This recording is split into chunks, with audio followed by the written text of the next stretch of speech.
شامل ہوں۔ ایک کہتے ہیں کہ زوجین اگر حج پہ جا رہے ہوں میاں بیوی تو کیا چھوٹے بچوں کو لے جا سکتے ہیں؟ دیکھیں ہرگز نہ لے کر جائیں۔ اتنا چھوٹا بچہ جو پیشاب وغیرہ کا نہ بتا سکے، اس کو حج یا عمرہ پر لے کر حرم کے اندر جانا ہی گناہ ہے، یاد رکھیں یہ گناہ ہے، چاہے آپ پیمپر باندھ کے لے جا رہے ہوں۔ وجہ اس کی یہ ہے کہ جس طرح مسجد میں گندگی گرانا یہ گناہ ہے، گندگی اٹھا کر لے جانا بھی گناہ ہے۔ ابھی ننھے منھے بچے ہوتے ہیں بیچارے تو نہ پیشاب کو بتایا نہ کچھ، اور پیمپر میں اکثر بچے پیشاب کر دیتے ہیں، تو گویا کہ آپ طواف کر رہے ہیں اور نجاست اٹھا کر طواف کر رہے ہیں، اور یہ صحیح نہیں ہے۔ اس لیے اگر عمرے پہ آپ جا رہے ہیں تو یہ ہو سکتا ہے کہ ایک فریق جا کے طواف کر رہا ہو، دوسرا بچے کو باہر لے کر رکھے، پھر دوسرا جا کے طواف کرے، دوسرا آ کے بچے کو سنبھالے۔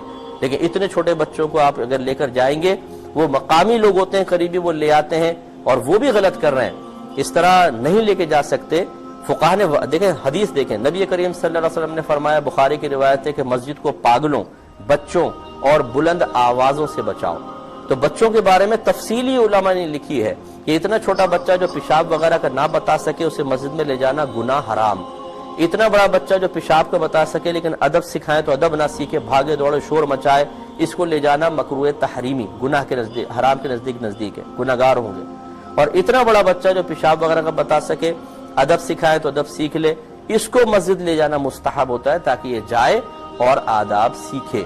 اب ہمارے ہاں یہ ہوتا ہے کہ جب ہم حج عمرے پہ جاتے ہیں تو کیا شرعی احکام، کیا فقہا، کوئی پرواہ نہیں ہوتی ہے، انہیں سمجھانے کا عذاب ہوتا ہے، جی بچے کو چھوڑ کے چلے جائیں۔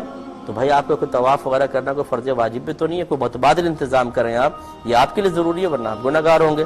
ہمارا کام ہے مسئلہ بتا دینا، باقی جو کرنا چاہے نہ کرنا چاہے۔